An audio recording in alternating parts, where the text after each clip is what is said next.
One of the things that I found out from the many organizations that I worked with is they had a spiritual guide. I won't say what it was, but they certainly had one.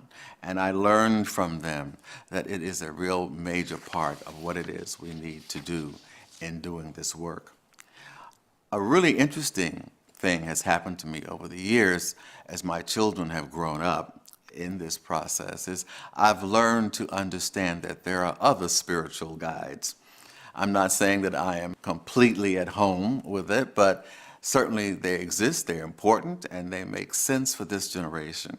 There's a wonderful poem by Tupac Shakur, and he wrote it when he was only 18 years old, and I know most of you in the audience can recite it. I cannot recite it, but I can read it, and I love it. I think it's very profound.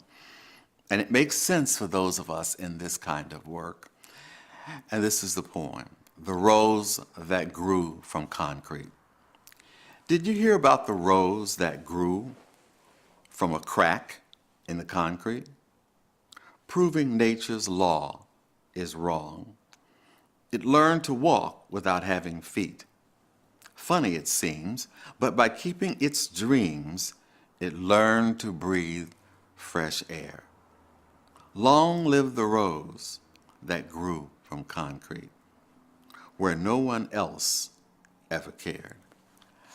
I think that's one of the most profound statements that you could find from a young man, age of 18, talking about his life and the young men of his generation and their life.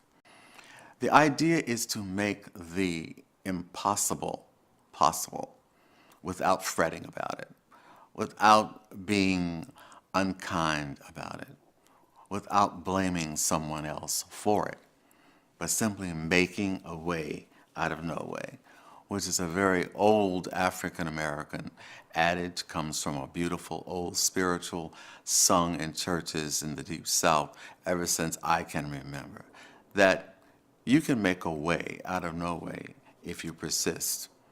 Now, we all get tired of making a way out of no way all the time. We would like to have that pathway smooth and able to assist us in going where we would like to go.